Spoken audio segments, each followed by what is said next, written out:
Les invito a buscar en la segunda carta de Corintios. Estamos leyendo con el grupo de lectura. Segunda carta de Corintios, capítulo 1. Ya pasamos Corintios, pero bueno.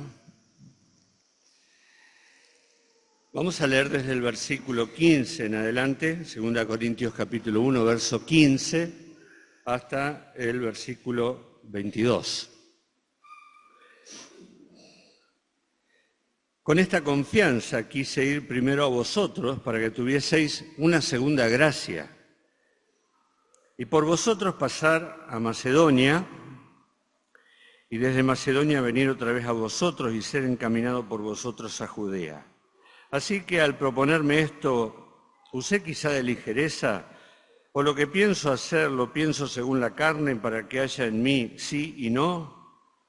Mas como Dios es fiel, nuestra palabra a vosotros no es sí y no.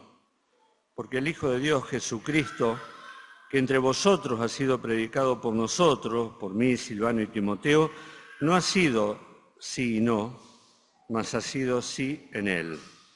Porque todas las promesas de Dios son en Él sí y en Él amén, por medio de nosotros para la gloria de Dios. Y el que nos confirma con vosotros es en Cristo, y el que nos ungió es Dios, el cual también nos ha sellado y nos ha dado las arras del Espíritu en nuestros corazones. Quiero que nos concentremos fundamentalmente en estos dos últimos versículos, versos 22 y 23, 21 y 22, perdón. Pablo amaba a la iglesia de Corinto, de hecho, lo veíamos cuando teníamos el club de lectura, que la iglesia de Corinto era fruto de su trabajo personal. En Hechos capítulo 18 está el relato de cuando él surge la iglesia en aquel lugar por predicación de Pablo en su segundo viaje misionero. Él se quedó mucho tiempo allá en Corinto, dice 18 meses, y después pasaron muchos días, así que probablemente Pablo estuvo 2 años en Corinto, seguramente. Y posteriormente de que él se fue, hubo un intercambio de cartas, un intercambio de consultas y de visitas. Y algunas de esas cartas y algunas de esas visitas son desconocidas para nosotros, pero nos revelan el intenso trabajo que Pablo ponía en esta iglesia, sobre todo para sanar los errores doctrinales, morales y prácticos que existían en esa congregación. Pablo tenía una autoridad especial, una autoridad apostólica que se le había dado la cabeza de la iglesia, que es Cristo. Así que tenía autoridad para mandarles a ellos, pero también tenía la autoridad de haber sido el padre espiritual de la iglesia de Corinto. Así que Pablo les habla con mucha confianza en esta carta. Tenía autoridad para sacar de comunión a una persona, podemos leerlo en la primera carta, sacarlo de comunión porque ellos estaban viviendo en un pecado grave, un perverso que estaba dentro de la iglesia y que ellos avalaban en cierta manera. Pablo tiene autoridad para hacer eso, Pablo tiene autoridad para corregir todos los desórdenes que había en la iglesia de Corinto e incluso para ordenar todo lo que ellos estaban haciendo que estaba desordenado. Tiene la autoridad para decirles de qué manera tienen que usar los dones espirituales. Pero también tenía confianza de hablar con ellos abiertamente, tenía confianza. Como vamos a ver en esta carta, cuando la leemos, vemos que él puede hablar con mucha confianza y se dirige aún para confrontar a aquellos que lo estaban acusando falsamente delante de la congregación. Y él abre el corazón para con estos hermanos de la iglesia de Corinto. La iglesia de Corinto era una iglesia que tenía muchas bendiciones. Si nosotros leemos 1 Corintios, la primera carta, el capítulo 1, Pablo va a decir ahí, dice, en todas las cosas fuisteis enriquecidos. Era una iglesia rica, en toda palabra y en toda ciencia. Y después les diría, nada les falta en ningún don. Era una iglesia completa. Pero era una iglesia que se caracterizaba por su carnalidad, por su inmadurez y por la inmoralidad de muchos de sus miembros. Cuando Pablo escribe esta segunda carta habían pasado muchas cosas ya de Pablo con Corinto. Él había tenido que visitarlos en forma imprevista. Entre la primera carta y la segunda carta ocurre una visita que Pablo tiene que ir a corregir cosas que se había enterado que estaban ocurriendo, y en esa visita aparentemente hay alguna persona que lo critica y que lo confronta, ¿sí? Y lo agrede verbalmente. Pablo, luego de irse, escribe una carta que nosotros no tenemos, donde él vuelve a hablar a la congregación con palabras muy duras. Y luego se queda esperando a ver qué respuesta tiene la congregación hacia toda esa intervención de él. Y cuando se entera por Timoteo de que la iglesia había hecho lo que tenía que hacer y aquel hermano había sido confrontado y se había arrepentido y lo habían perdonado, es entonces que Pablo vuelve a escribir esta carta que nosotros conocemos como la segunda carta a los Corintios. Las buenas noticias habían llegado a Pablo de que ellos se habían arrepentido, que ellos habían cambiado, que el agresor había sido duramente reconvenido por la iglesia y que él también se había arrepentido. Y entonces él escribe esta segunda carta expresando su beneplácito porque había ocurrido eso en la iglesia de Corinto. ¿Qué es lo que había pasado? ¿Por qué los corintios se habían enojado, podríamos decir, con Pablo? Porque Pablo había prometido ir por segunda vez a Corinto y no había podido hacerlo. Y él lo dice allá: quise ir primero a vosotros y por vosotros pasar a Macedonia y desde Macedonia venir a través a vosotros y ser encaminados por ustedes a Judea. Ese era el propósito de Pablo. Lo leemos también en la primera carta, en el capítulo 16. Él dice: yo quiero ir a ustedes y por ustedes ser encaminados a Macedonia. Pero él no lo había podido hacer. Como dentro de la iglesia de Corinto había hermanos o había personas que se oponían a Pablo, utilizaron ese argumento para decir que Pablo decía una cosa y hacía otra. Pablo dice que sí, pero hace no. ¿Sí? Y entonces Pablo dice: no, mi palabra es sí y no es no. Y eso es lo que está diciéndoles allí, porque mi fe es genuina, porque mi fe está basada firmemente en las promesas y en la fidelidad de Dios. Por eso él dice, en el verso 20, todas las promesas de Dios son en él sí y en él amén por medio de nosotros para la gloria de Dios. Y en el verso 23, que no lo leímos, dice: mas yo invoco a Dios por testigo sobre mi alma. Pablo les está diciendo a los corintios: no es que yo les prometí una cosa e hice otra. Dice: usé de ligereza para ir a ustedes cuando yo les comenté lo que quería hacer. ¿Actué en la carne? No. Dice Pablo: yo soy un vocero honesto de Dios. Y Dios es fiel. Los planes de Dios son fieles.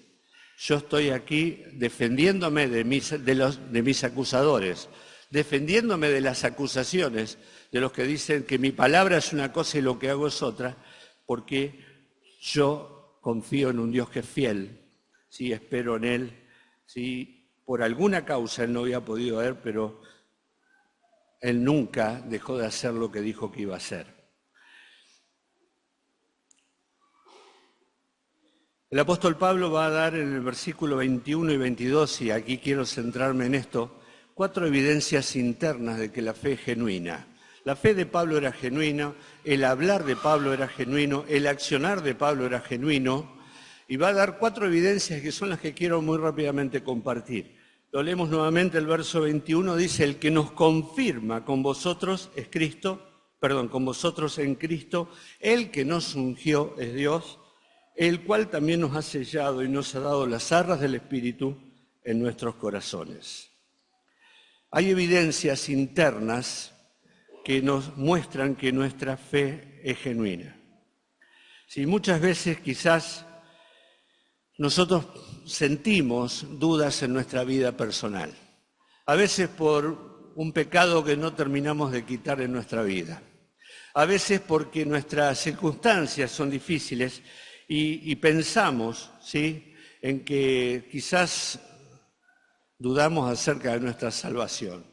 A veces porque miramos nuestra vida y pensamos que ya deberíamos haber avanzado después de tanto tiempo y estar más firmes en la fe. Y entonces muchas dudas muchas veces vienen a nosotros. A veces nuestras respuestas, nuestras acciones, nuestros vocabularios no son los que deberían ser, y muchas veces Muchas veces el diablo aprovecha esto para acusarnos y decir, sí y no. Estás viviendo una cosa, decís una cosa y vivís otra cosa. El apóstol va a decir, estas 4 evidencias internas nos tienen que ayudar a nosotros para confirmar que nuestra fe es genuina. Lo primero que dice es que nosotros somos confirmados por Dios, confirmados en Cristo. El que nos confirma en Cristo es Dios. La palabra que utiliza acá en el griego, ¿sí?, en este caso es un verbo que significa estabilizar, afianzar, consolidar, otorgar firmeza. Hay algo que ocurre o que tiene que ocurrir en el interior de nuestra vida y es que nosotros tenemos que estar firmes en lo que entendemos, conocemos y en nuestra fe. Dice, hay algo que nos tiene que confirmar dentro de nosotros. La palabra también se utiliza en el capítulo 1, verso 7, cuando él habla de firme, un adjetivo. ¿Sí? La esperanza de Pablo con respecto a los corintios dice, está firme. Firmeza, estabilidad, consolidación, afianzar la vida del creyente. Hay algo en nuestro interior. En Hebreos 6:19, hablando de la esperanza, dice, tenemos como segura y firme ancla del alma, firme, firmeza, estabilidad interior. Pablo nos dice que Dios nos afirma y consolida a los creyentes. ¿Y en qué sentido ocurre esto? ¿Cómo es que podemos tener esa firmeza? Evidentemente es algo que ocurre en el interior de nuestro corazón, en nuestra vida, que nos da esa firmeza y estabilidad y que aumenta la fuerza interior del creyente, ¿sí?, porque él ha confirmado que estamos en Cristo. Hay una evidencia interna en nuestro interior, ¿sí?, que hace que nosotros nos sintamos firmes y estables en Él. No podemos saber cómo ocurre, pero ocurre. Es Dios quien hace eso. Es una acción que hace Dios, que nos da firmeza y estabilidad cuando estamos en Cristo.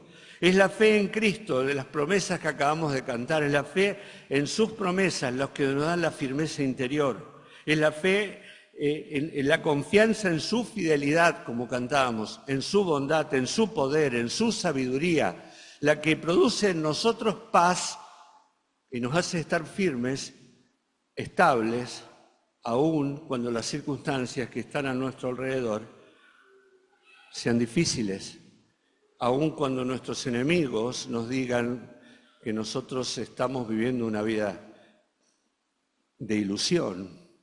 Nosotros sabemos en nuestro interior, ¿sí?, de que estamos en Cristo y confiamos en esas promesas porque es Dios quien hace eso. Hay una paz en nuestro corazón que hace que la incertidumbre que hay a nuestro alrededor se desvanezca. Porque descansamos en la confianza de que estamos en las mejores manos, en las manos más fuertes, en las manos más tiernas y en las manos más sabias. Hay algo que ocurre en nuestra vida que produce estabilidad. Pablo ora en Efesios, les invito a buscarlo, capítulo 3, verso 17. Efesios 3, 17, él está orando y el propósito de la oración, verso 16, dice, para que Él, Dios, os dé conforme a las riquezas de su gloria el ser fortalecidos con poder en el hombre interior por su espíritu, fortalecidos con poder en el hombre interior por su espíritu, para que habite Cristo por la fe en vuestros corazones, a fin de que arraigados y cimentados en amor seáis plenamente capaces de comprender, ¿sí? Y luego sigue el verso. Él está orando para que el Espíritu Santo dé fortaleza interior al creyente para que pueda, arraigado y bien cimentado en la fe, conocer lo que tiene en Cristo. ¿Quién es el que da esa firmeza? ¿Quién es el que consolida la vida? ¿Quién es el que da esa estabilidad? El apóstol dice, es Dios quien nos confirma en Cristo. Ahora, puede ser que tu vida personal no permita que sientas esa firmeza. Puede ser que estés viviendo, ¿sí?, una vida que no sea la adecuada a un hijo de Dios y que tu fe no te alcance para obtener esa firmeza que deberías tener en Él, para no ir de acá para allá, llevado por doquier por las dudas y por la incertidumbre que tienen los demás. Pero déjame decirte algo, que si realmente estás en Cristo y si realmente eres una propiedad de Dios, esa seguridad o esa confirmación está asegurada por Dios, porque Dios es fiel y Dios no puede mentir, Dios no puede desdecirse, ¿sí? El que nos confirma en Cristo es Dios. Ese ancla del que leíamos en Hebreos 6:19, que leemos, que hicimos referencia, está firme, dice, entró en el tercer cielo, entró detrás del velo, está allí. Es el ancla firme del alma. Sí, puede ser que si en tu vida estás viviendo lejos del Señor o estás en pecados y no sientas esa seguridad en tu interior, a pesar de eso, Dios no te abandona. La firmeza está asegurada. Dice 1 Corintios 1:8, la primera carta que escribe Pablo, la primera que tenemos, dice, el cual también os confirmará hasta el fin, para que seáis irreprensibles en el día de nuestro Señor Jesucristo. ¿Es genuina tu fe? Si estás en Cristo, Dios te confirmará, para que día a día estés en su presencia. Busca esa confirmación. Si hay algo que debas arreglar, arréglalo, para que sientas en tu vida plenamente todos los días que estás confirmado en Cristo y vivas con esa seguridad y goces de la confianza cada día y disfrutar del hecho de que un día vas a estar ante su presencia. Confirmados en Cristo. Dios nos confirma. La segunda cosa que dice Pablo es que fuimos ungidos por Dios. Ungidos por Él. Sin ninguna duda esto es algo espiritual, ¿no? Nadie recibió nada en su cabeza el día que recibió a Cristo, ¿verdad? No le pusimos aceite, nada, es un hecho espiritual, pero con un profundo significado espiritual. En la antigüedad se ungían cosas y se ungían personas. Se ungían cosas, el altar tenía que ser ungido, el tabernáculo, la piedra de Jacob fue ungida, de hecho esa es la primera mención a una unción en el Antiguo Testamento, y se ungían personas, se ungían los sacerdotes, se ungían los reyes y en algunas circunstancias se ungían los profetas. El primer rey que fue ungido fue Saúl, ¿sí? Tuvo la unción de Samuel. Y el segundo que fue ungido fue David, cuando aún no era rey, muy temprano, siendo probablemente un adolescente, Samuel lo ungió en presencia de su familia. Y luego, cuando fue rey, fue ungido por rey sobre el pueblo de Israel.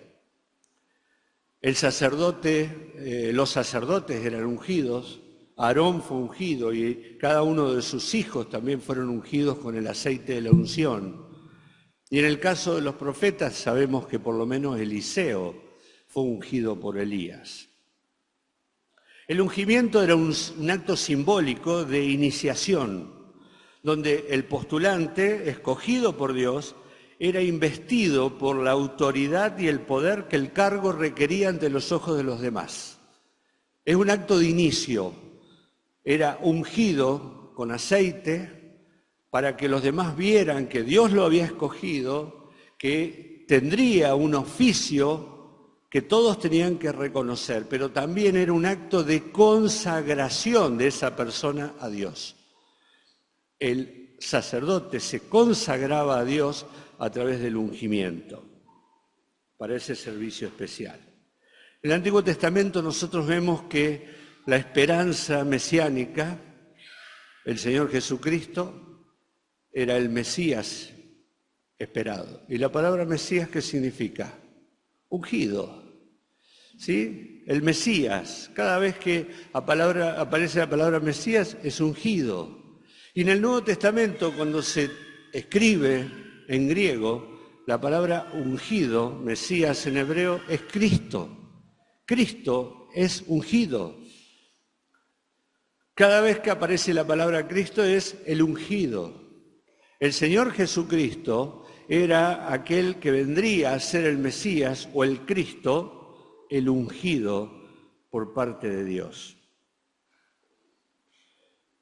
Cuando Él se presenta públicamente en la sinagoga de Nazaret, Él toma el libro y lee allí en Isaías capítulo 61, verso 1 y verso 2. Dice, el Espíritu de Jehová, el Señor, está sobre mí porque me ungió Jehová. Y me ha enviado a predicar buenas nuevas a los abatidos, a vendar a los quebrantados de corazón, a publicar libertad a los cautivos, a los presos, apertura de la cárcel, a proclamar el año de la buena voluntad de Jehová. Me ha ungido Jehová. El ungido, el Señor Jesucristo dice, hoy se ha cumplido esta profecía delante de ustedes. Yo soy el ungido de Jehová. María, en la semana previa a la muerte del Señor Jesucristo, ungió al Señor en sus pies y en su cabeza, en un acto simbólico de profundo significado que el mismo Señor Jesucristo se encargó de enfatizar ante los discípulos. Cuando los apóstoles Pedro y Juan fueron liberados de su primer encarcelamiento, cuando tuvieron que enfrentar al concilio, ¿sí? Ellos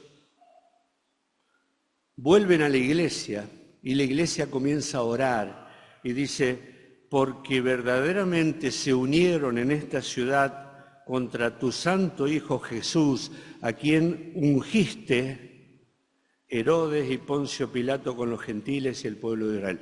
Jesucristo fue ungido.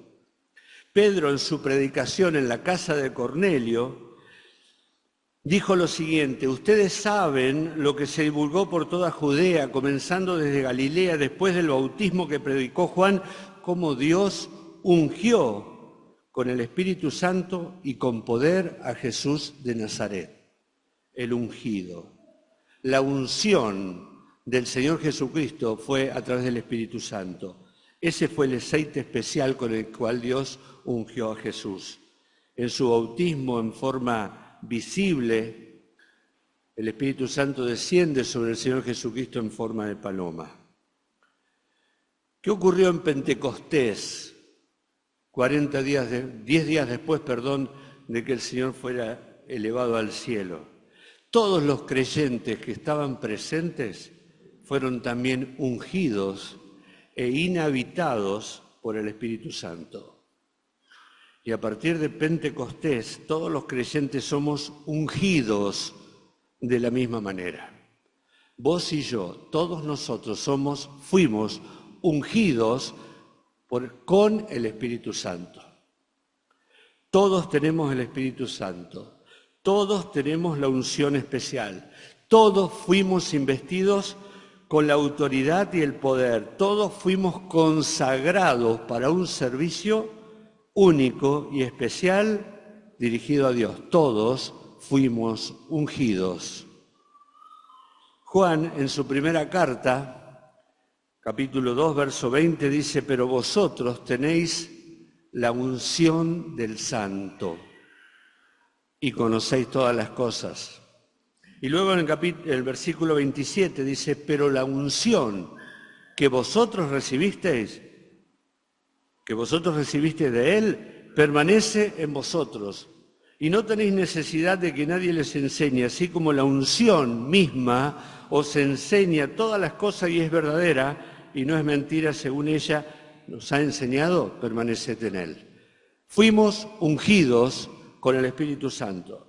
El Espíritu Santo es Dios que está viviendo dentro de cada uno de nosotros. Fue la promesa del Señor que le hizo a los discípulos la noche que fue entregada, pero que se cumplió en Pentecostés. Pablo, escribiendo a los Romanos, capítulo 8, dice, si alguno no tiene el Espíritu, ¿qué dice? No es de Él. Si alguno no tiene el Espíritu de Cristo, no es de Él. ¿Es tu fe genuina? ¿Tenés la unción del Santo? ¿Tenés el Espíritu Santo? Fuimos ungidos por Dios con el Espíritu Santo y ese espíritu de poder, de amor y dominio propio nos consagra a Dios como sacerdotes, como los sacerdotes y los reyes eran consagrados cuando eran ungidos con el aceite santo. La tercera cosa que dice el apóstol, que es una evidencia interna de que nuestra fe es genuina, es que Dios nos ha sellados por Dios. Un sello puesto sobre nosotros. ¿En qué consistía el sello en la época de Pablo? Bueno, todos recordamos ejemplos de la Biblia, ¿verdad? Cuando estudiamos el libro de Esther, estudiamos que Asuero envió un edicto a todas las provincias, 127 provincias que eran de su dependencia, y le puso el sello real. Un sello que no se podía violar. Lo que estaba ahí adentro no se podía tocar, ¿verdad? ¿Se acuerdan? Bien, también el sepulcro, ¿no? Del Señor Jesucristo. Fue puesto dentro de un sepulcro una piedra grande y el sello del Imperio de Roma seguramente tenía la esfinge del César. ¿Qué quería decir eso? Que nadie lo podía abrir. Los 144.000 sellados que habla Apocalipsis, evento futuro. Esos muchachos que predicarán el Evangelio durante la tribulación, sellados por Dios y nadie los puede tocar. El libro con los 7 sellos. Un libro que nadie podía abrir porque no había nadie que era digno de levantarse y de abrir los sellos. Solamente uno era digno de hacerlo. Es el título de propiedad del universo. Allí está el Señor Jesucristo, el único que puede romper los sellos. Por lo tanto, los sellos nos hablan de 4 cosas. Nos hablan de propiedad. Hay un dueño y está allí. Es el sello, ¿sí?, que dice a quién pertenece esa cosa. Nos habla de seguridad y de inviolabilidad. Lo que está dentro, si el sello está sano, nadie lo ha tocado. ¿Sí? El sello no ha sido roto, el interior está seguro. La tercera cosa nos habla de autoridad y de poder delegado. El sello representa al dueño y detrás del sello está el poder del dueño. El César, el Imperio Romano. Y por último nos habla de autenticidad. Tiene el sello, está bien, es la marca, no es una segunda marca, no como a veces vemos los termos Stanley, porque tienen el sello, pero no, esto no, el sello habla de auténtico, no hay segunda marca. Efesios capítulo 1, verso 13. Efesios 1:13, dice en él, también vosotros, habiendo oído la palabra de verdad, el evangelio de vuestra salvación, y habiendo creído en él, fuisteis sellados con el Espíritu Santo de la promesa. Habiendo oído, habiendo creído, fuisteis sellados. Capítulo 4, verso 30. Y no contristéis al Espíritu Santo de Dios, con el cual fuisteis sellados para el día de la redención, sellados con el Espíritu Santo. Somos propiedad de Dios, tenemos un sello puesto, invisible para nosotros y para el mundo, pero no para Dios. Un sello está puesto sobre nosotros, y Él no se olvidará de ninguno de los que tienen el sello. Él no va a admitir a extraños, no, solamente los suyos. Él no perderá a ninguno en el camino. Todos le pertenecemos y por lo tanto estamos seguros en Él. La seguridad que tenemos en Cristo es absoluta. ¿Por qué? porque hemos sido sellados con el Espíritu Santo. Y quien intenta hacer caer a uno de los suyos, se las tiene que ver con el dueño del sello, ¿verdad? El Salmo 115, verso 15 dice, no toquen, dijo, a mis ungidos, ni hagan mal a mis profetas, no los toquen, son míos, tienen el sello, son mi propiedad. Por supuesto que esto no es garantía de ausencia de problemas. No, lo que quiere decir es que por más que las cosas que nos puedan hasta tomar nuestra vida, quitar nuestra vida física, nuestra vida sigue escondida con Cristo en Dios. Nada podrá prosperar en contra de los sellados por Dios, porque tienen la garantía de que son inviolables para Dios. Somos suyos. Llevamos el sello de Él en nuestra frente y esa es la garantía de que finalmente llegaremos y seremos aprobados porque fuimos sellados, como leímos, para el día de la redención, para el día futuro, cuando estemos frente a Él, cuando nuestros cuerpos sean transformados, cuando nuestros ojos le vean, entonces ahí comprenderemos de cuántos peligros fuimos separados y protegidos por Dios por haber sido sellados como propiedad suya. Detrás del sello real se encuentra el poder militar del rey. ¿Quién se atrevería a tocar uno de sus sellados sin colocarse en contra del dueño del sello? ¿Habrá algo o alguien que pueda impedir que lleguemos a estar allá? A veces pensamos que no valemos nada, a veces decimos, bueno, si una tuerca de un satélite cae sobre la Tierra, seguro va a caer sobre mi cabeza. Si nos tenemos tan poca confianza o nos sentimos tan poca cosa a veces, ¿sí? Tenemos tan poco valor por lo que nosotros somos, nos comparamos con otros y decimos qué suerte que tienen los otros, ¿no? Y miramos nuestra vida y decimos, a mí nada bueno me va a pasar nunca. ¿Verdad? Que a veces tenemos esos sentimientos. Nos olvidamos que fuimos sellados por Dios, por el Rey del Universo, que le pertenecemos, que Él está abocado en nuestra seguridad cada día, que nadie toque nuestra alma, que nuestros pies no se descarríen. ¿Hasta cuándo? Hasta que Él venga a buscarnos. Por lo tanto, asegúrate que tengas ese sello, porque ninguno de los suyos se va a quedar acá. Y disfrutá día a día de haber sido sellado y que eres suyo para siempre. Primero, hemos sido confirmados en Cristo. Segundo, fuimos ungidos. Tercero, fuimos sellados por Dios.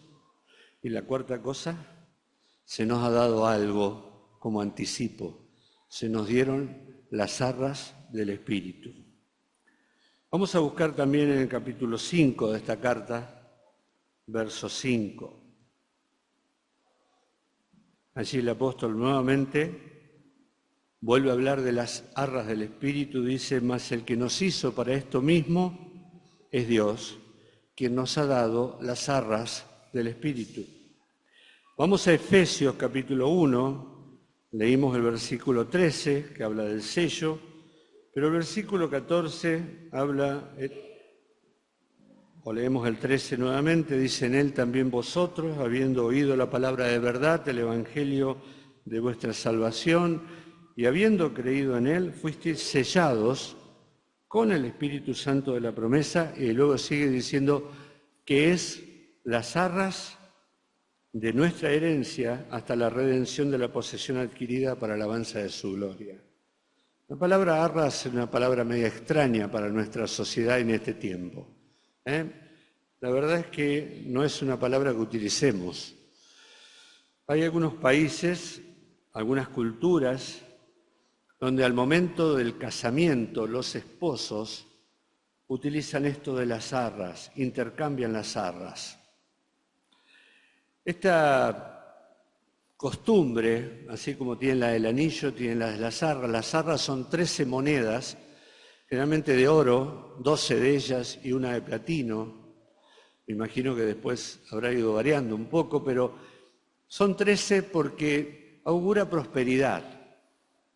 Pero al comienzo de 13 augura prosperidad, pero para los 12 meses del año, una por cada mes y una para los pobres, para los menesterosos. Se comprometen los esposos, intercambian las arras, tiene que ver con un símbolo. Pero el origen de la costumbre, estuve leyendo, tenía que ver con los pueblos antiguos del Oriente, donde había una entrega de dinero cuando se hacía un contrato. Los matrimonios eran arreglados entre los padres, no es como, bueno, ahora todavía sigue siendo así en muchos países del Oriente. Y entonces el momento de compromiso se entregaba como una señal de que las familias demostraban que había una intención seria en que se casen. Era un anticipo. Bueno, yo te doy esto, se van a casar. Es como una garantía, un precio que se paga, una primera entrega, porque se van a casar. En la Biblia, precisamente, las arras tienen este doble significado, como anticipo y garantía. Dice el apóstol Pablo que nosotros hemos recibido un anticipo y una garantía. Anticipo y garantía cuando recibimos el Espíritu Santo. Y dice en Efesios, anticipo y garantía para el día de la redención. ¿De qué está hablando? Que el Espíritu Santo en nuestras vidas es el anticipo que Dios ha puesto de que después viene lo demás. Es como un pago anticipado. Alguien decía, si yo voy a recibir una cosecha de durazno, bueno, te entrego esta canasta de duraznos, después viene la cosecha. Te estoy entregando ya antes una parte anticipada de lo que te voy a dar después. Pero también es un pago que funciona como garantía. Ustedes contratan algo y dicen, sí, pero me tenés que dar por anticipo un 20%. Si después el contrato se cae, perdés la garantía. O sea que el que pone el dinero sabe o cumple o pierde la garantía. ¿Está? ¿Lo entendemos? En nuestra vida comercial es así. Contratamos algo, sí, pero pon el 20%, el 10%. Eso quiere decir que es firme tu voluntad de cumplir el contrato. ¿Y qué pasa si no puedo cumplirlo? Perdés la garantía. Bien, ese es el concepto, una primera entrega de algo que vendrá después que va a venir completo y una garantía de que va a llegar el resto. O sea que es como un pago anticipado, un dinero en cautela que entregaba que representa tanto para el vendedor como el comprador de que se va a culminar la compra. Del mismo modo, las arras del Espíritu son la garantía, un pago por adelantado, un compromiso seguro de que Cristo nos está esperando en el cielo con los brazos abiertos y con una morada que está lista para nosotros. Él nos dejó el Espíritu Santo. La Biblia nos enseña que nosotros somos herederos de todo lo que Dios es y de todo lo que Dios tiene. Herederos de la riqueza que no se puede calcular de Dios. Una herencia, dice Pedro, inmaculada, una herencia incontaminada, incorruptible, inmarcesible. Y dice que esa herencia está reservada en los cielos para nosotros. Y dice que nosotros somos guardados por el poder de Dios para recibirla. ¿Qué nos ha dado Dios como un anticipo de esa herencia? El Espíritu Santo. Eso es las arras del Espíritu. El Espíritu es la garantía que tenemos todos nosotros de que pase lo que pase, allí en los cielos tenemos una herencia que nos está siendo reservada para nosotros. Así que, hermanos, nada podrá evitar que ella y yo nos encontremos. Nada podrá evitar que lleguemos al cielo. ¿Por qué? Porque Dios es quien me confirma, me afirma, me fortalece, me establece, hace que mis pies se mantengan firmes en medio de las circunstancias que me toca vivir. Nada podrá evitar que tome posesión de lo prometido, porque yo soy un ungido por Dios. Dios me ha ungido y me ha consagrado para Él. Nada podrá evitar que entremos al salón de la fiesta celestial con nuestro vestido correcto y apropiado, porque fui sellado por Dios como su propiedad. Nada podrá evitar que yo goce de lo que Él ha preparado para los suyos, porque me ha dado un anticipo y una garantía que yo tengo hoy ya conmigo de que todo lo demás vendrá. Pronto viene el Señor Jesús y su galardón dice que viene con Él, ¿verdad? Un galardón para premiar a cada uno según, recompensar a cada uno según sean sus obras. Pero saben que, hermanos, no estamos solos acá. El Espíritu Santo está dentro de cada uno de nosotros. Él nos ha dado todo lo que necesitamos para estar seguros de que un día estaremos con Él por toda la eternidad. Él es quien nos afirma y nos confirma para con Dios. Él es quien nos ungió. Él es la unción. Él es quien nos selló. Él es el sello, el Espíritu Santo. Y Él es las arras con los que nos asegura que habremos de recibir todo lo prometido sin faltar nada a todo lo que Él nos prometió. Pablo tenía una misión de pastorear a la iglesia en Corinto, complicada para Pablo, por todo esto. Sin embargo, Pablo siempre les enseñó a los cristianos de Corinto y a todos nosotros a tener una identidad bien afianzada y bien segura en la obra del Espíritu Santo. Les enseñó y les demostró que ellos debían tener bien en claro quién era el que los había llamado, quién los había ungido, quién los había sellado y quién les había dado las arras del Espíritu.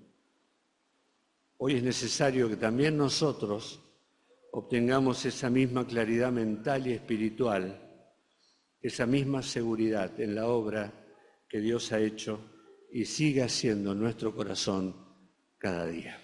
Que el Señor nos bendiga.